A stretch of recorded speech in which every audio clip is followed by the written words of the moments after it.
Boy.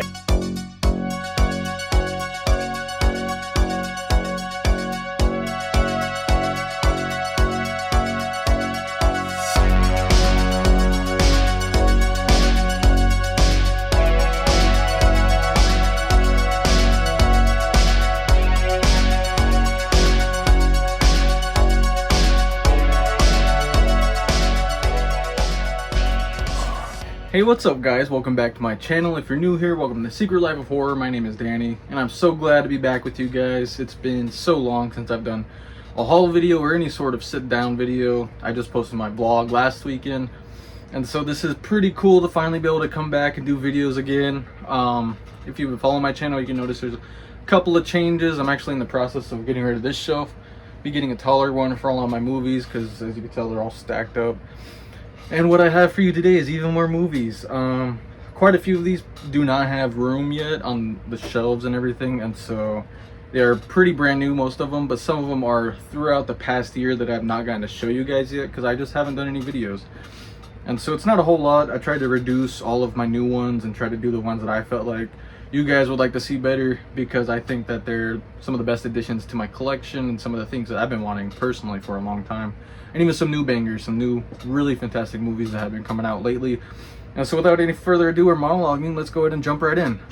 So the first thing that I have for you guys is not a movie, but it is based or has inspired a movie, and I think another movie is coming out pretty soon, like they're remaking it. And it is one of my all-time favorite adaptations from Stephen King, one of my all-time favorite books that I'm currently rereading right now, and that is Christine. As you can tell, I haven't gotten very far. I've only got to chapter 1, but I love Stephen King's work. I haven't really gotten to read a whole lot of his novels, but I have read It, and I have read Christine, and I've read a couple of his shorts, like The Children of the Corn. But I love Stephen King. I'm so super stoked to be able to pick that up. I picked that up a few months ago, but I just haven't really been reading it because I've gotten a lot of comic books. I'll show you this real quick because it's kind of horror. Man-Thing. I love the Man-Thing. Got this super huge essential comic book with so many of his comics, and I've been diving away on this as well. But really cool. I've been trying to get more into reading and stuff, and so glad to be able to have these options and things going on. But anyways, next up is the only VHS I have to show you guys, and it is the only thing that's not exactly horror, but I know to a lot of casual wrestling fans this would definitely be considered horror, and it is FMW Rule the Asylum. If you don't know FMW, they are the Extreme, the original hardcore wrestling from Japan. You can kind of see, let's focus a little bit, kind of see some of the carnage on the cover. Is really sick. Onita and Mike Awesome, super dope. I love FMW. They're very bloody, very graphic. They do the exploding barbed wire death matches. They've done the first Inferno match. They've done so much in wrestling that's just insane. And a lot of the ECW stuff and other hardcore wrestling, that's where it came from. And so really cool to have that. I picked that up from King Theodore Records up in Columbia, Missouri when we were doing our screening. And so really cool to have that. And so next up, we're going back to Stephen King. This is actually a wrestler, Bray Wyatt, rest in peace. This was his favorite movie, and this is one that I have fallen in love with since getting to watch it. That is The Stand. I do remember watching this when I was a kid. I remember my mom did have the entire thing on VHS. And if you have not seen this, this is like a good 5 hours out of your day, but a very well worth it 5 hours. Let me see exactly. Yeah, 6 hours actually. 5 hours, 59 minutes. But I love The Stand. All of the made-for-TV series that came out for Stephen King's adaptations were really phenomenal. I love The Stand. I love The Langoliers. I love The Shining TV adaptation so much more than Stanley Kubrick's. But I love that movie, and if you like Stephen King, if you like just weird stuff, especially apocalyptic stuff, check that out. You will not be disappointed. And next up is a little self-plugging. Super excited to finally have these in, and we finally do have our DVD copies of Blood Red Riverbed. I wanted to show you guys just what they look like. This is my movie, mine and my brother's film that came out last year, and so really cool to finally have these on DVD, unrated. Those of you that have bought one through the Indiegogo, these are shipping out this week, and so stay on the lookout for these. I know my friend Larry, Amy, all of you guys have been waiting so patiently. Thank all of you guys so much for being good friends, being patient, and everything. They are coming your way very, very soon. Not just the DVDs, VHS tapes, buttons, so much more. And so I'm excited to finally be shipping that stuff out. But right up there, little rear picture, you can kind of see that's what the inside of the case looks like. I'll show the DVD real quick too. It's got the Reaper on there. Pretty sick. I'm excited about these. These are pretty dope. Made it myself. I printed them. Well, Daryl did all the work. I just printed them. But anyways, next up is lesser horror. I do consider it horror. I think it is obviously horror because it's a monster movie. And it's Godzilla Minus One. Super, super well done film. I thought Godzilla Minus One is probably the best Godzilla movie. I really fell in love with this artwork. I don't know why Walmart has all these like really cool blue looking DVDs. Father's Day, maybe? Possibly Father's Day, I don't know. But they have a cool series right now where it's like all these different movies with the glow in the dark blue. And I love that look. That looks pretty sick, and I'm pretty happy to have this because it just looks amazing with Godzilla. Just look at that. Like, it's perfect for Godzilla. Super dope. Next up is completing the series for me because I do have Spiral, I do have Jigsaw, and so I finally have Saw X. And then I have the whole set in one. But I do have the entire set now. I don't have too many franchises completed. I do have these now, and then I have the Conjuring series, the Cabin Fever movies, Phantasm movies, and like maybe 2 or 3 others. But it's rare that I finish a set, and so there's always that sense of accomplishment right there with Saw X. Saw X is one of the best movies. When did it come out? 22? 23? No, 20. Yeah, 2023. I thought it was really well done. Really good, back to basics Saw kind of movie. A little unrealistic in some ways, but I liked it. And so next up, I do have one that came out. This one was last year. Yeah, 2024. That is VHS Beyond. And so I do have only the new trilogy. I have 99, 85, and then now this one. And so I did like VHS Beyond. VHS Beyond is pretty sick. I don't really like the dancing one, the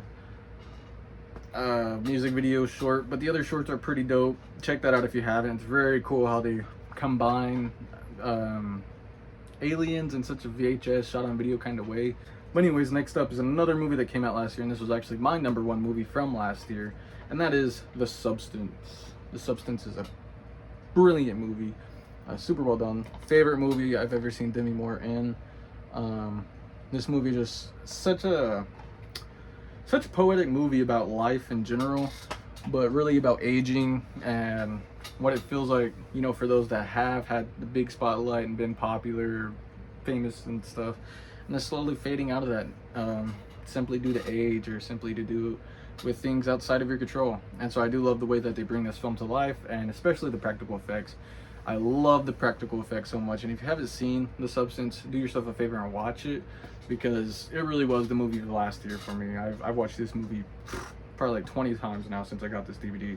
Super well done. I love it. Next up is probably my favorite indie movie, like actual indie movie from last year, and that is from my friend Bruce Longo, Coven of the Black Cube. It's still in the shrink wrap. I got this from my friend Janice.Click up in Columbia, Missouri. But I love Coven of the Black Cube. It's a shot on video with the VHS camera, and I want to show you this artwork again. This is all from I forgot his name exactly, but it's Acid Witch. Someone with Acid Witch designed this, and it's just really great work. They're from Philadelphia. It is a love story, but it is very gothic. It is very very Coven related, very witchy, very, oh man, this is like everything you could ask for when thinking of the occult, when thinking of movies that sound like it'd be called Coven of the Black Cube. But I love this film. It's really, really well done. Chris Seaver is in it. Joe Swanberg from You're Next is in it. Check it out if you haven't. I believe it is streaming. I'm not too sure, but I do have a DVD copy if you want to borrow it. And so these next 2 movies are also from my friend Janice.Click, but this one is he helped produce it, but this is actually from my friend Jesse Slade, and it is a music video of Bulldozer from up in St. Louis. It's filmed completely on VHS like 1983, as it says on the back. It is really, really well done. That's a whole lot to read. I'm not going to exactly read it because that's their entire history, but if you would like to pause it and zoom in and read that, go right ahead. You probably can't even see that. I'm sorry. I'll put a picture in, I guess. But it is a lot. But I love this. I already listened to it, popped it in, been jamming out to it a little bit. But it's that really cool kind of grunge metal. I don't even know how, like, it's just pretty heavy stuff. I like it though. Cool to have. And next up is Mac Wolfin, and this was from Janice.Click. It's actually Megan Brock who made it, but Janice.Click played in it and helped produce it and everything. But this is a really fun film. I got to watch it the other day. I enjoyed it. I love werewolves. Can never go wrong with them. But yeah, really great flick. And on the contrast to werewolves, you know, you gotta have vampires. And so this was actually given to me by my brother. And this is one of my favorite pieces in my entire physical media collection. And that is Near Dark. Look at that holographicalness. Yeah. Really cool. Near Dark is amazing, dude. You got Severin, Homer, Diamondback, and Jesse the vampires. I love Near Dark. It's one of my all-time favorite. It's probably top 3, maybe top 2 vampire movies all time. Up there with like From Dusk Till Dawn. This is what it looks like when you take off the sleeve. It does open up. Opens up again. And then I believe on these other sides is May and Caleb. Yeah, there's May. Caleb. Yeah, super dope. Like I said, I love this movie. I forgot how I acquired this. I don't think it was a gift from my brother. I think we did trade something. I can't really remember, but really dope.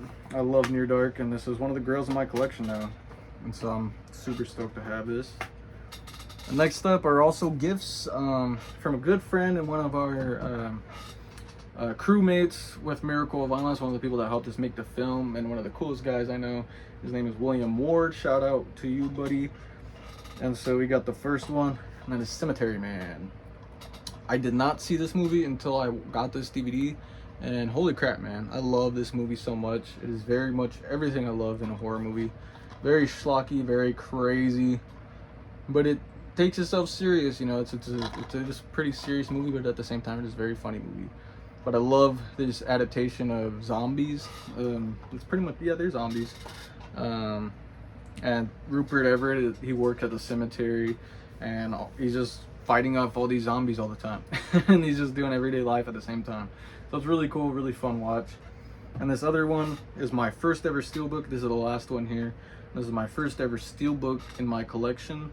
And it is one of my all-time favorite movies, and it is actually one of the first memories I've ever had in my life, and that is Child's Play. It's that steelbook. Really cool. I love Child's Play. Chucky used to scare the hell out of me as a kid, not gonna lie. And so for me growing up, one of my very first memories was Chucky coming up the steps whenever Andy is in the hospital. And to me, that was just so freaking scary, and I can't even tell you why.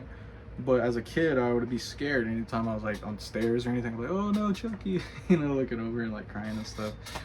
But I love Chucky. Chucky's an all-timer. Got the dude right, you can't even see him. Grab him. Nah. Got the dude right here. I love Chucky. But anyways, that's actually all that I have for you guys for this video. That is not all the movies I've gotten lately, but that is pretty much my favorite ones I've gotten lately. But I'm going to start trying to pump more of these videos out, because I'm going to be doing a haul video here coming soon. I got some really cool stuff coming in. Now that I'm not working on a movie, I have a lot more free time and a lot more money. So I'm going to be getting back into the groove of it, and hopefully gearing up for some more vlogs and stuff.